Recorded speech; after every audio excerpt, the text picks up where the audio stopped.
सूर्यकोटि संप्रभा निर्विघ्नं कुरु मे देव सर्वकार्येषु सर्वदा।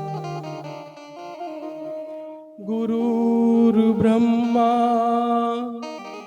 गुरुर्विष्णु गुरुर्देव महेश्वरा गुरु साक्षात् परब्रह्म तस्मै श्री गुरुवे नमः। तस्मै श्री गुरुवे नमः। ॐ त्र्यंबकं यजामहे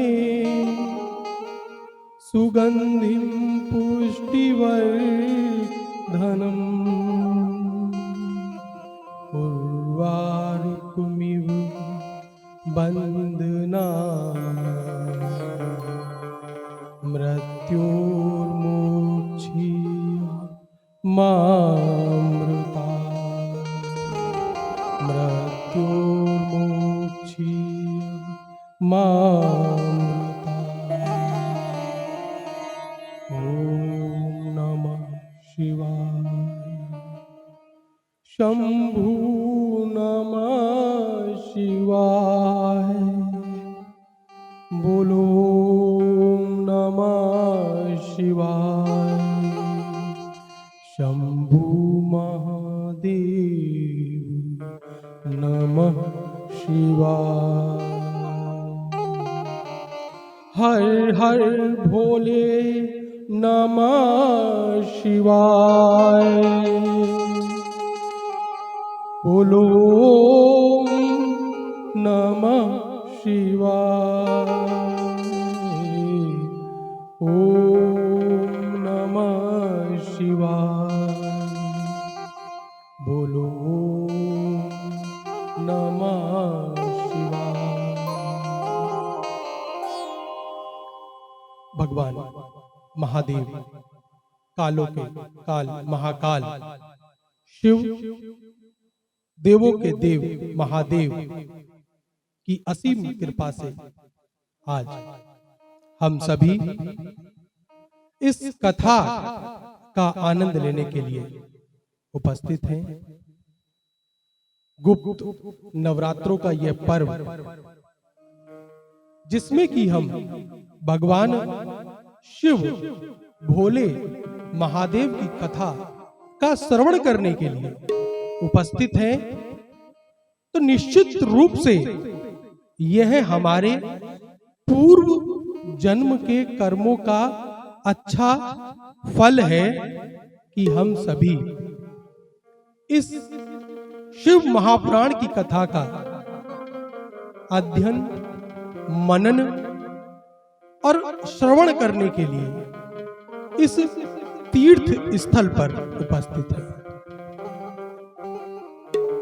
इस स्थल पर उपस्थित सभी प्रत्यक्ष अप्रत्यक्ष जो भी शिव तत्व की आत्माएं हैं, प्रत्यक्ष में हम जिनको देख सकते हैं, अप्रत्यक्ष में जो कि सामान्य आंखों से नजर नहीं आती हैं, किंतु जहां जहां कथा होती है वहां दिव्य आत्माएं खिंची चली आती हैं।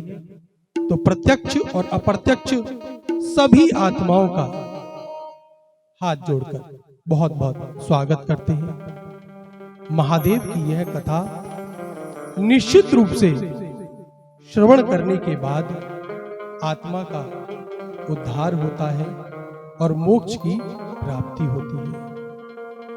मेरे महादेव की बराबरी इस पूरे ब्रह्मांड में कोई भी देव कर ही नहीं सकता है। विधाता हमारे भाग्य को लिखता है। हमारे भाग्य में क्या होगा, वह अच्छा भी होगा बुरा भी होगा, यह सब तो विधाता लिखता है, किंतु दुख दूर करने वाला संसार के दुखों को दूर करके हमारे भाग्य में अगर कोई सुख लिख सकता है तो वो मेरे महादेव हैं। महादेव के बिना यह कार्य कोई कर ही नहीं सकता है। विधाता भी मेरे महादेव के बोले हुए को, मेरे महादेव के लिखे हुए को काट भी नहीं सकते हैं। ब्रह्म ने हमारा भाग्य लिख दिया, किंतु भाग्य में यदि दुख है तो उस दुख को कोई परिवर्तित कर सकता है तो वह मेरे महादेव की भक्ति है। महादेव की भक्ति करने के बाद ना सिर्फ इस जन्म के बल्कि जन्मों जन्मों के मैल धुल जाते हैं।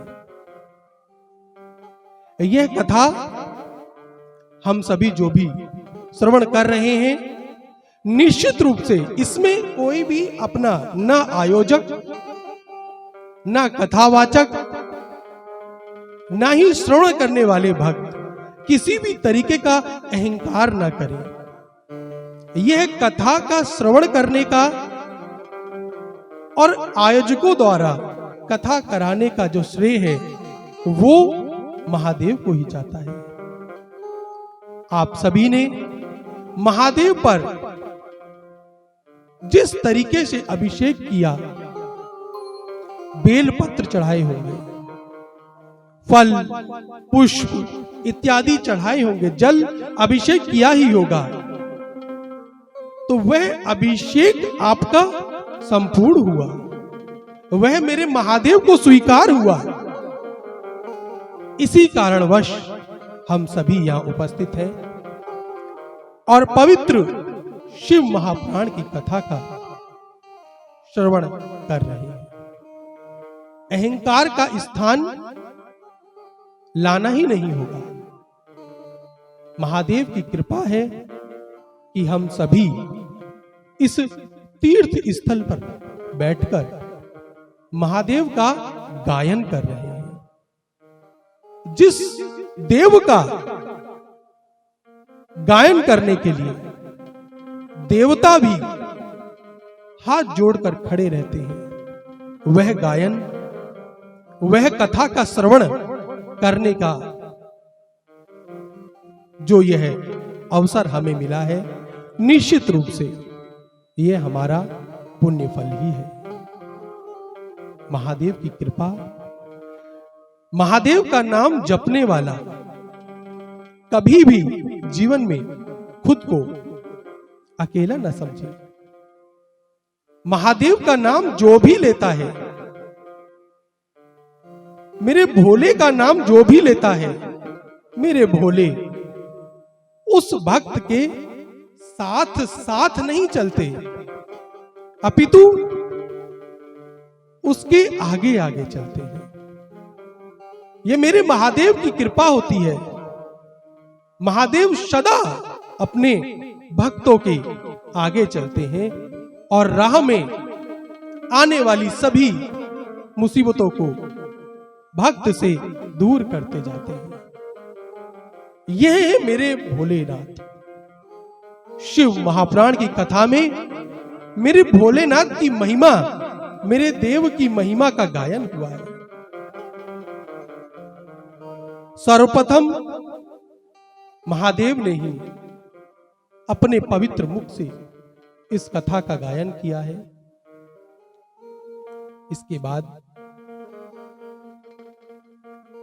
दूसरे ऋषियों ने, व्यास जी ने, सुत जी ने इस कथा का गायन करके संसार में रह रहे लोगों का उद्धार किया है। आज कथा व्यासपीठ पर बैठकर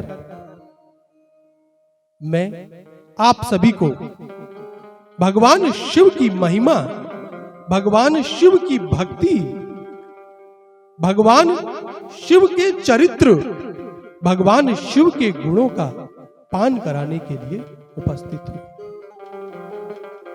यह सेवा कार्य मुझे मेरी मां जगदंबा, मां पार्वती, मां काली और स्वयं भोलेनाथ ने मुझे दिया, जो कि मैं कर रहा हूं। और निश्चित रूप से यह मेरे भी पुण्य कर्म रहे होंगे किसी जन्म में कि मैं इस पवित्र कार्य को कर पा रहा हूं। बहुत ही थोड़े समय में इस कथा का आयोजन किया गया, बड़ी ही सुंदर व्यवस्था की गई है। निश्चित रूप से इस परिवार पर भोलेनाथ की कृपा है, महादेव की कृपा है, जो कि साक्षात दिख रही है।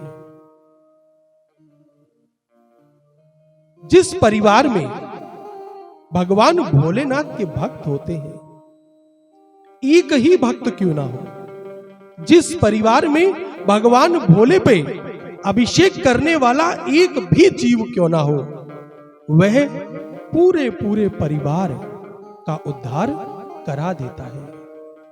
यह है मेरे भोलेनाथ की महिमा। हम महादेव के मंदिर में जाएं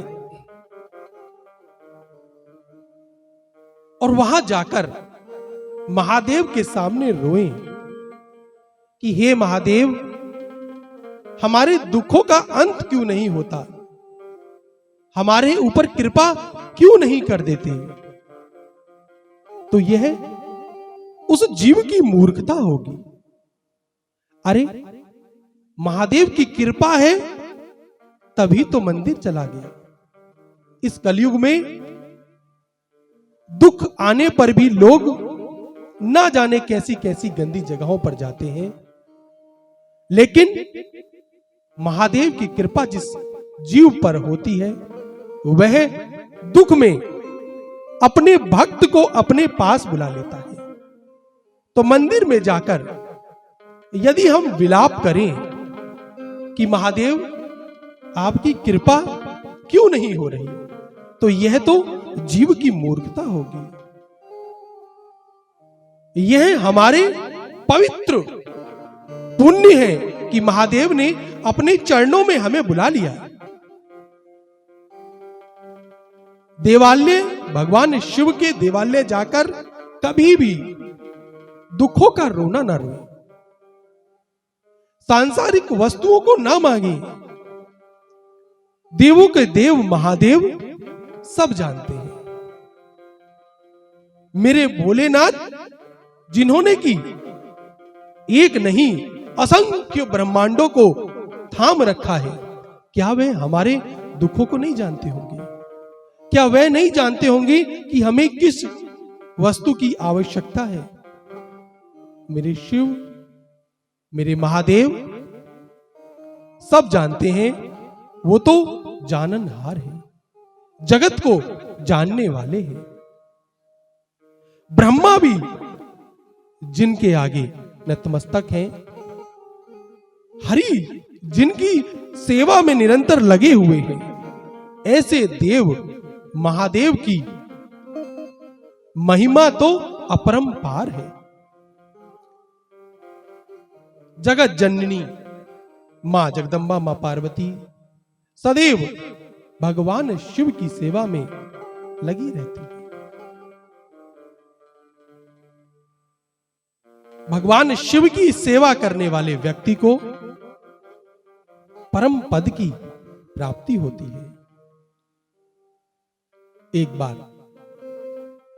हमारे गुरुजी कथा में सुनाया करते थे, तुलसीदास जी जब हरि की प्राप्ति के लिए, हरि दर्शन के लिए प्रयास कर रहे थे, तो उस समय वह सुबह सुबह नित्य क्रियाओं को करने के लिए जाते थे। तो एक पेड़ के नीचे एक पत्थर निकला रहता था, पिंडी। तो वह भूलवश बचा हुआ जल सदैव उस पिंडी पर डाल दिया करते थे।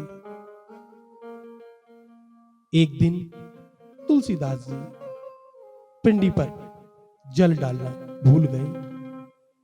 तो मेरे भोलेनाथ की भविष्यवाणी हुई कि क्या हुआ तुलसी, आज जल नहीं डालोगी? यह है मेरे भोलेनाथ की महिमा। कितने प्रिय हैं, कितने सरल हैं, कितने साधारण हैं मेरे भोलेनाथ। मेरे भोलेनाथ सदा से यह जानते थे कि कलयुग में कितनी महंगाई हो जाएगी, कितना कष्ट होगा लोगों के पास। शायद भक्ति करने के लिए धन नहीं होगा। इसीलिए मेरे भोलेनाथ ने भस्म को अपना स्वरूप बना लिया, भस्म को अपने वस्त्र बना लिया, सर्प गले में डाल लिया। फल फूल कंद मूल जो भी जैसे भी श्रद्धा हो, और अगर कुछ भी ना हो तो भी मात्र जल शिव स्वरूप लिंग पर अर्पित करने से, अभिषेक करने से मेरे भोलेनाथ प्रसन्न हो जाते हैं। जल की क्या कीमत है? यह मेरे भोलेनाथ की दृष्टि थी कि वह समझ गए थे कि एक समय संसार में ऐसा भी आएगा कि शायद सांसारिक वस्तुओं को भगवान को अर्पित करना आसान नहीं होगा, बड़ा ही महंगाई का दौर होगा। तो मेरे भोलेनाथ मात्र जल से प्रसन्न हो जाते हैं। जल अभिषेक की महिमा शिव महापुराण में इतनी बताई गई है कि देवता भी, नदियां भी शिवलिंग को स्पर्श करने मात्र के लिए तरसती हैं। मेघ से वर्षा होती है शिवलिंग के ऊपर जल अभिषेक के लिए। देवता भी जल अभिषेक के लिए भगवान भोलेनाथ के आगे विनती करते हैं। जल अभिषेक में मैं आप सभी भक्तों को बताना चाहूंगा, जल अभिषेक की बड़ी महिमा है। सर्वप्रथम ज्योतिर्लिंग के रूप में, एक प्रकाश पुंज के रूप में शिवलिंग पृथ्वी पर प्रकट हुए। ओम की ध्वनि, यह ध्वनि लगातार ज्योतिर्लिंग के साथ उठ रही थी। निराकार, जिसका कोई आकार नहीं था। केवल मेरे महादेव ही एक ऐसे देव हैं कि जिनका कोई आकार नहीं है, निराकार। आकार स्वरूप में हम भोलेनाथ को बांध ही नहीं सकते हैं। जब यह सृष्टि में ज्योतिर्लिंग प्रकट हुए, ब्रह्मा और विष्णु के माया के द्वारा उत्पन्न हुए द्वंद्व को रोकने के लिए, जब ब्रह्मा और विष्णु दोनों देव माया के जाल में फंसे हुए थे और अपने अपने नाम की महिमा के लिए युद्ध कर रहे थे, और एक स्थिति ऐसी भी आई कि जब यह युद्ध संसार के लिए विध्वंसकारी हो सकता था, तो उस समय दोनों के बीच में ज्योतिर्लिंग, ज्योति के रूप में, प्रकाश पुंज के रूप में मेरे महादेव प्रकट हुए। ब्रह्मा अपने वाहन पे सवार होके इस प्रकाश पुंज का अंत खोजने के लिए ऊपर की तरफ गए, और विष्णु भगवान पाताल की तरफ गए। दोनों को ही इस स्तंभ का, प्रकाश पुंज का, ज्योतिर स्वरूप का अंत प्राप्त नहीं हुआ। भगवान विष्णु तुरंत आकर ज्योतिर्लिंग के आगे नतमस्तक हो जाते हैं। तो वहीं ब्रह्मा जी केतकी के फूल को यह बोलते हैं कि चलो हम मिथ्या वचन देंगे कि हमने इस स्तंभ का अंत खोज लिया है। तो ब्रह्मा और केतकी का फूल आकर मिथ्या वचन करते हैं कि हमने इस स्तंभ का अंत खोज लिया है। यह मिथ्या वचन सुनकर महादेव जी बड़े दुखी होते हैं और ब्रह्मा जी और केतकी के फूल को अपनी पूजा से दूर करने का वचन देते हैं। तो वहीं भगवान विष्णु भोलेनाथ शिवलिंग के आगे नतमस्तक हैं। उनकी महिमा से मेरे महादेव प्रसन्न हो जाते हैं और प्रसन्न होकर वरदान देते हैं कि हे विष्णु, तुम में और मेरे में अब से कोई अंतर नहीं होगा। हरि और शिव में अंतर करने वाले जीव को कभी भी मेरी भक्ति प्राप्त नहीं होगी। इसीलिए शिव महापुराण ग्रंथ प्रारंभ में ही हमें शिक्षा दे रहे हैं कि कभी हरि और शिव में अंतर मत करना। जहां शिव है वहां हरि है, जहां हरि है वहां शिव भोलेनाथ बैठे हुए हैं। दोनों ही एक दूसरे की भक्ति में लगे हुए हैं। ब्रह्मा जी दुखी होकर भगवान शिव के चरणों में गिर जाते हैं कि महादेव, मुझे अपनी भक्ति प्रदान करें, कृपया ऐसा ना करें, मुझे अपनी पूजा अपने पूजन से दूर ना करें। महादेव, मेरे जीवन के किए हुए कर्म, अच्छे कर्म, उनका भी ध्यान करें। तो मेरे भोलेनाथ ब्रह्मा जी को भी तथास्तु बोलते हैं, किंतु केतकी के फूल को अपनी पूजा से हमेशा हमेशा के लिए दूर कर देते थे। महाशिवरात्रि का पर्व जो बहुत नजदीक ही है, मेरी बात को बड़े ध्यान से सुने। महाशिवरात्रि का पर्व हम सभी, जो लोग सोचते हैं कि महाशिवरात्रि पर भोलेनाथ और मां पार्वती का विवाह संपन्न हुआ, तो यह गलत है।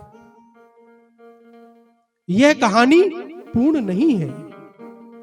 महाशिवरात्रि का पर्व क्यों मनाया जाता है? यह भगवान भोलेनाथ और शिव के विवाह का पर्व नहीं है। जिस रात्रि पहली बार ब्रह्मांड पृथ्वी पर शिवलिंग ज्योतिर स्वरूप में प्रकट हुए,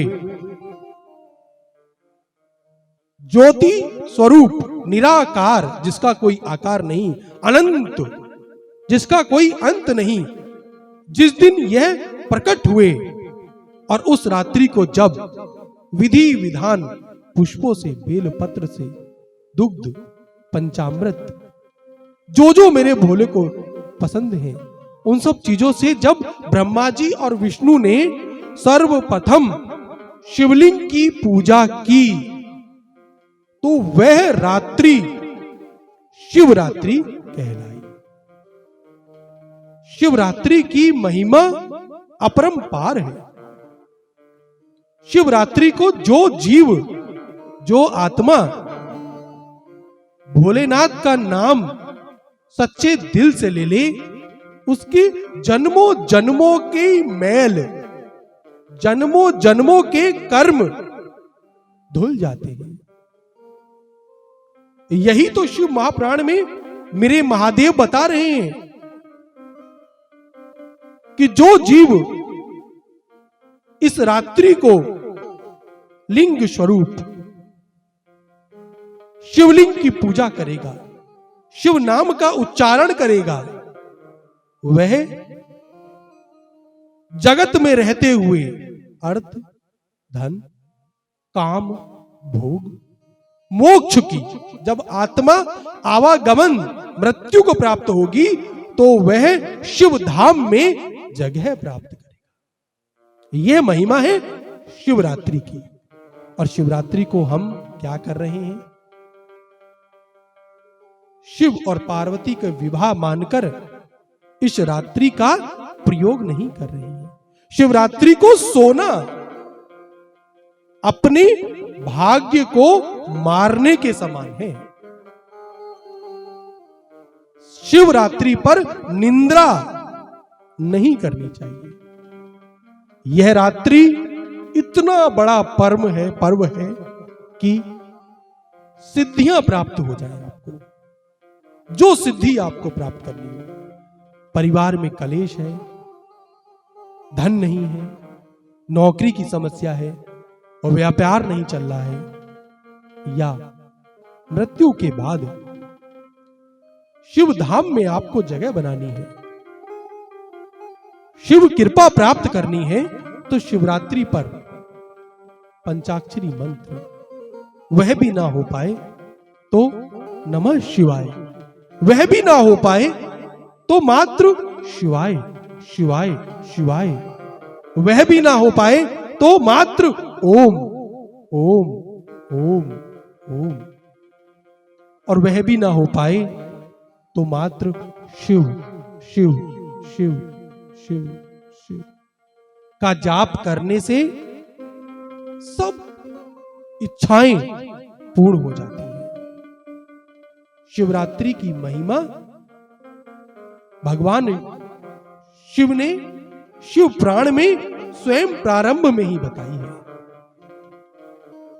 शौनक जी के पूछने पर सुत जी भी शिव पुराण की कथा में शिवरात्रि की यही महिमा बताते हैं। और जैसा कि मैंने प्रारंभ में बताया, गुप्त नवरात्रों में शिव महापुराण की कथा कराने से ना सिर्फ सुनने वाले श्रोतागण जो कथा में उपस्थित हैं वे, बल्कि उनके परिवार में जो लोग मुक्ति प्राप्त नहीं कर पाए हैं मृत्यु के बाद, उनकी भी आत्मा को मां जगदंबे मां पार्वती शिव धाम में जगह दिलाती है। गुप्त नवरात्रे में हम शिव महापुराण की यह कथा का पान कर रहे हैं। कथा में आगे बढ़ने से पहले हम शिव महिमा और शिव गान को एक बार आगे बढ़ाते हैं, फिर आगे कथा में आगे प्रस्थान करेंगे। ओम नमः शिवाय, ओम नमः शिवाय, हर हर भोले नमः शिवाय, ओम नमः शिवाय, ओम नमः शिवाय, हर हर भोले नमः शिवाय, ओम नमः शिवाय, ओम नमः शिवाय, हर हर भोले नमः शिवाय, ओम नमः शिवाय, ओम नमः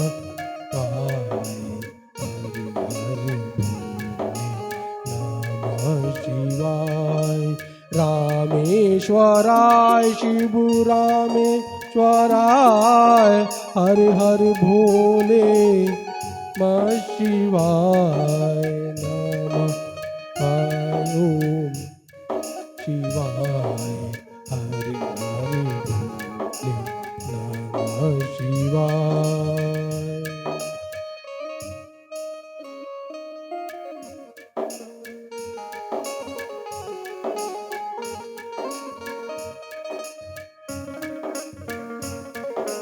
जटाधराय शिव जटाधराय,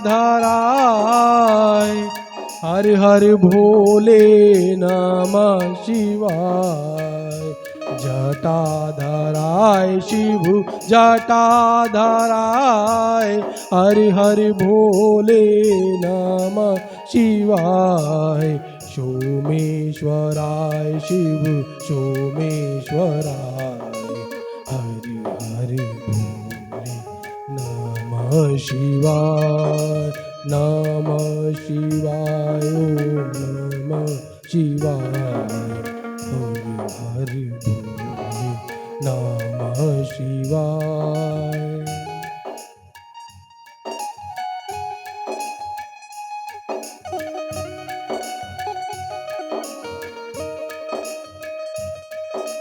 विश्वेश्वराय शिव विश्वेश्वराय, हरि हरि भोले नमः शिवाय।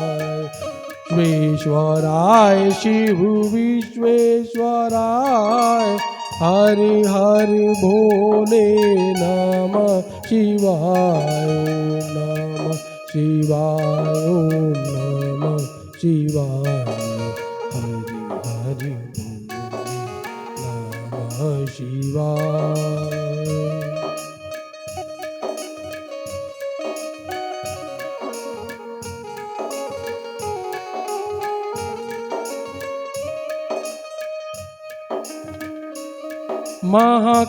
महाकालेश्वराय शिव कालेश्वराय, हरि हरि भोले नमः शिवाय।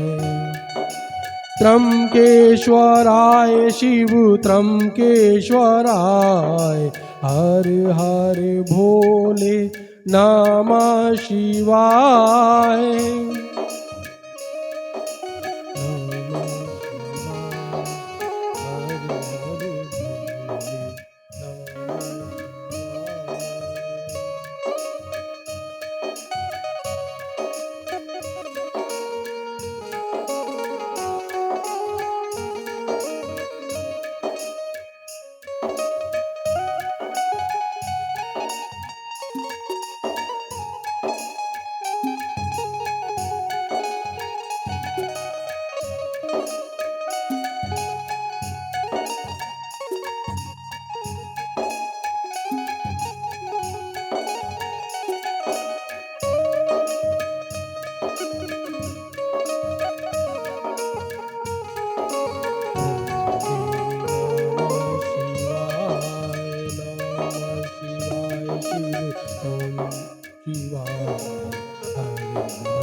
शिव महापुराण में भगवान शिव के नाम की महिमा विशेष रूप से भगवान भोलेनाथ, ब्रह्मा और व्यास जी ने गाई है।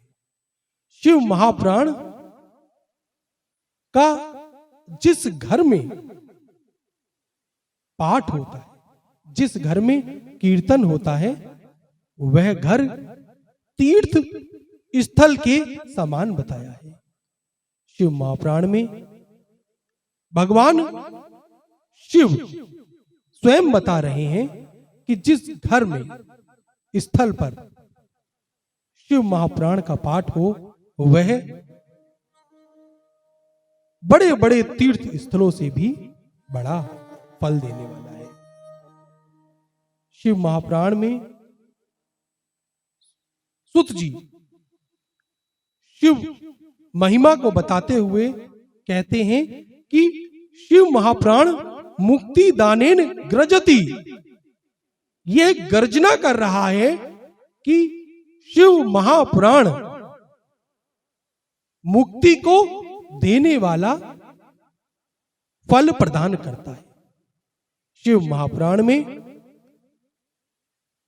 सुत जी स्वयं शौनक आदि महर्षियों को नैमिषारण्य में बता रहे हैं, जिस घर में शिवपुराण की कथा होती है वह घर तीर्थ स्वरूप है। उस घर में निवास करने वाले लोगों के सब पाप नष्ट हो जाते हैं। ये गर्जना देखिए, यहां गर्जना शब्द का विशेष रूप से अर्थ है। भगवान राम ने जब शिव का धनुष उसके ऊपर प्रत्यंचा को चढ़ाया है, तो वह विखंडित होने से पहले गर्जना कर रहा है। भगवान शिव के मुख से निकले हुए शब्द गर्जना करते हैं।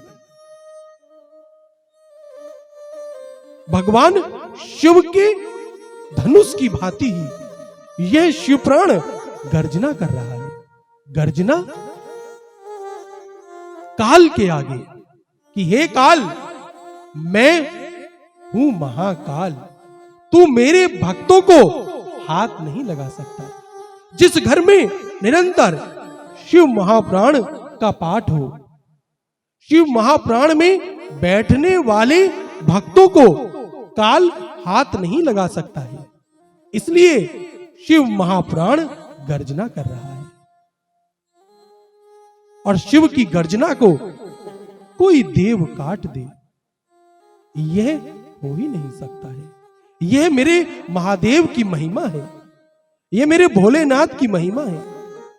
भोलेनाथ को भोला इसलिए बोला जाता है कि आप ऐसा ना समझे कि ये तो भोला है। अरे, जिसने ब्रह्मांड को थाम रखा है, और ना सिर्फ एक ब्रह्मांड, जिसने असंख्य ब्रह्मांडों को थाम रखा है, जगत का पालनहार, जगत का संहार करने वाला, जिसके आगे मृत्यु काल सर झुकाए बैठा हुआ है, वह भोला है। क्योंकि वह साधारण और बड़े अच्छे चरित्र वाले हैं। वह अपने भक्तों से प्यार करने वाले हैं। भोले को मूर्ख समझना कि हम तो कुछ भी कर लेंगे, कि हम शिव पुराण पढ़ के जाएंगे, सुन के जाएंगे, और जाने के बाद लोगों की जेब काट लेंगे। क्योंकि शिव महापुराण तो कह ही रहा है ना कि शिव महापुराण की कथा सुनने वाले के ऊपर हमेशा महादेव का हाथ रहेगा। नहीं, अरे, शिव की तरीके से हमारा चरित्र भी तो होना चाहिए। मंगलाचारण जब हम किसी भी कथा को करने से पहले करते हैं, तो उस मंगलाचरण का अर्थ ही यह होता है, अरे मंगल आचरण। जो कथा भगवान के मंगल आचरण को हमारे सामने प्रकट कर रही है, वह कथा मंगल होती है। तो भोलेनाथ के भक्त कथा को श्रवण करने के बाद उस कथा को मनन करें, चिंतन करें, तभी आत्मा का उद्धार हो सकता है। मेरे भोलेनाथ बहुत प्रिय हैं। मेरे भोलेनाथ कितने प्रिय हैं कि अपने दरबार में आए हुए किसी को भी कोई भी वरदान प्रदान कर देते हैं। महादेव के भक्त बाद में महादेव को ही परेशान करते हैं। भस्मासुर वरदान दे दिया कि जाओ, तुम मेरे लिए भस्म लेके आते हो, तो अब तुम जिसके ऊपर हाथ रखोगे वह भस्म हो जाएगा। कितना बड़ा शिव भक्त। और भस्मासुर को जैसे ही वरदान मिला, तो वह सबसे पहले भगवान शिव के ऊपर हाथ रखने को आया कि हे महादेव, मैं जरा देख तो लूं तुम्हारा दिया हुआ यह वरदान काम भी करता है या नहीं। ये देखो कितने महादेव भोले हैं, कितने भोले हैं। महादेव के भक्त बाद में संसार को, जगत को, देवों को कितना परेशान करते हैं, किंतु मेरे महादेव कहते हैं बाद की बाद में देखेंगे। अभी जो इसने भक्ति करी उसका फल प्रदान करने का समय है। मेरे महादेव भक्ति का फल प्रदान करने के लिए कभी भी देरी नहीं करते हैं। इसके प्रमाण शिव पुराण में, पवित्र शिव पुराण में उपलब्ध है। जो भी जीव भगवान भोलेनाथ की सेवा में लिप्त है, और मैं तो कहता हूं हर माता बहन को यह प्रयास करना चाहिए कि चलो सारे लोग नहीं तो एक ही कोई मेरी कोख से जन्मा हुआ कोई एक बच्चा शिव भक्ति में लिप्त हो जाए। वह एक पुत्र आपके जन्मों जन्मों के पापों को मेरे भोले की भक्ति से माफ करा देगा। इसलिए मैं सदैव अपनी कथा में कहता हूं परिवार में एक शिव भक्त का होना बहुत जरूरी है। अकाल मृत्यु का भय कभी उस परिवार पर नहीं रहता है। दरिद्रता कभी उस परिवार में रहेगी ही नहीं जहां पर भोलेनाथ का एक भक्त भी है। ये शिव महापुराण गर्जना कर रही है। शिव महापुराण की यह महिमा है। हजारों अश्वमेघ यज्ञों के बराबर पुण्य फल शिव महापुराण की कथा का श्रवण करने से प्राप्त हो जाता है। यही सुत जी कहते हैं वाचपेशतानी च, केवल श्रवण मात्र से ही हजारों अश्वमेघ यज्ञ कराने का फल प्राप्त होता है। कोई भी जीव तब तक ही पापी है जब तक कि वह शिव महापुराण की कथा का श्रवण नहीं कर लेता है।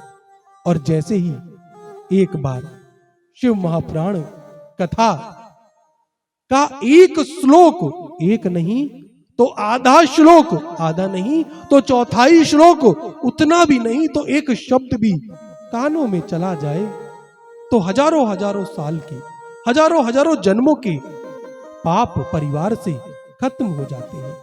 शिव महापुराण का श्रवण जब तक कोई भक्त नहीं करता है तभी तक वह पापी है। और जैसे ही शिव महापुराण का हम श्रवण कर लेते हैं उसके बाद हमसे हमारे पाप दूर हो जाते हैं। इसलिए मैं सभी माता बहनों से हमेशा कहता हूं कोशिश कीजिए कि आपका एक पुत्र, यदि आपके एक से अधिक पुत्र हैं या पुत्री बालिकाएं हैं तो छोटे वाले पुत्र को हमेशा याद रखिएगा। यदि आप शिव भक्त बना दें, छोटी कन्या हो तो उसको शिव भक्त बना दीजिए। निश्चित रूप से आपके परिवार पर कभी भी काल अपनी आंख नहीं गड़ा सकता है। यह महिमा है शिव भक्ति की, देवों के देव महादेव की।